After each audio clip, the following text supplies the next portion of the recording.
Okay mga idol. Luto na mong kusinero nga kuan, lutong malupit.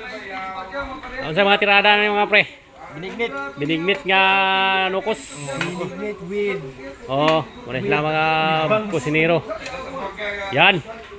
Nilunod-lunod na ang kuan, ang pusit. Mikos-mikos. Tingnan natin kung ano ang lasa niyan, kung magkapanipa ba sa ugangan.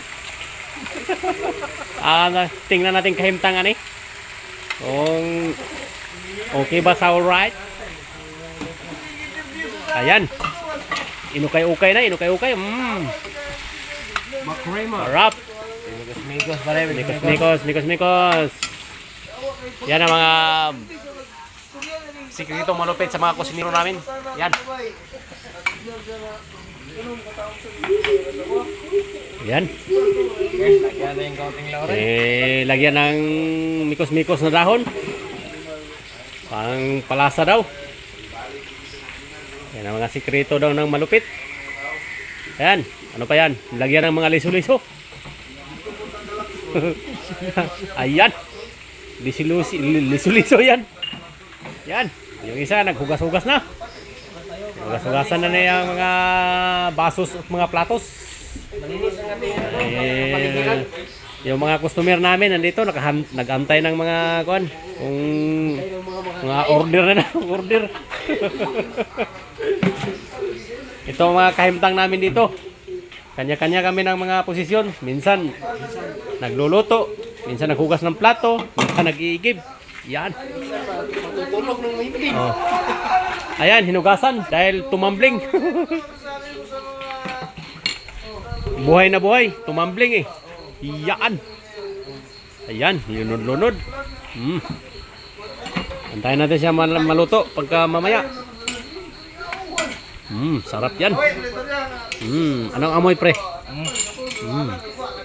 Puki. Ay, huwag yan. Sama yan.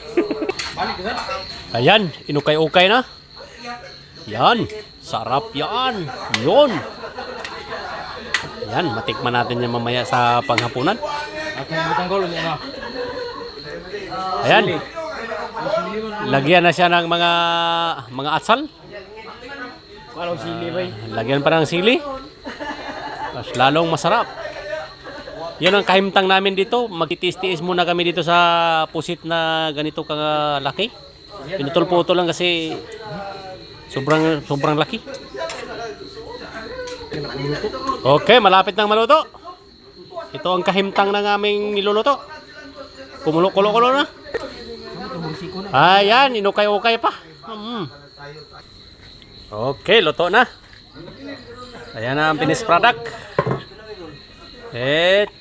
Tilawins natin kung sa iyang lamiis. Kutsara be.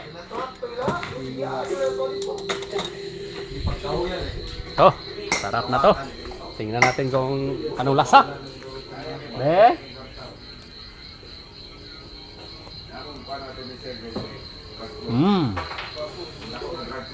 Pusit talaga, lasa-lasa. Yan. Pwede na.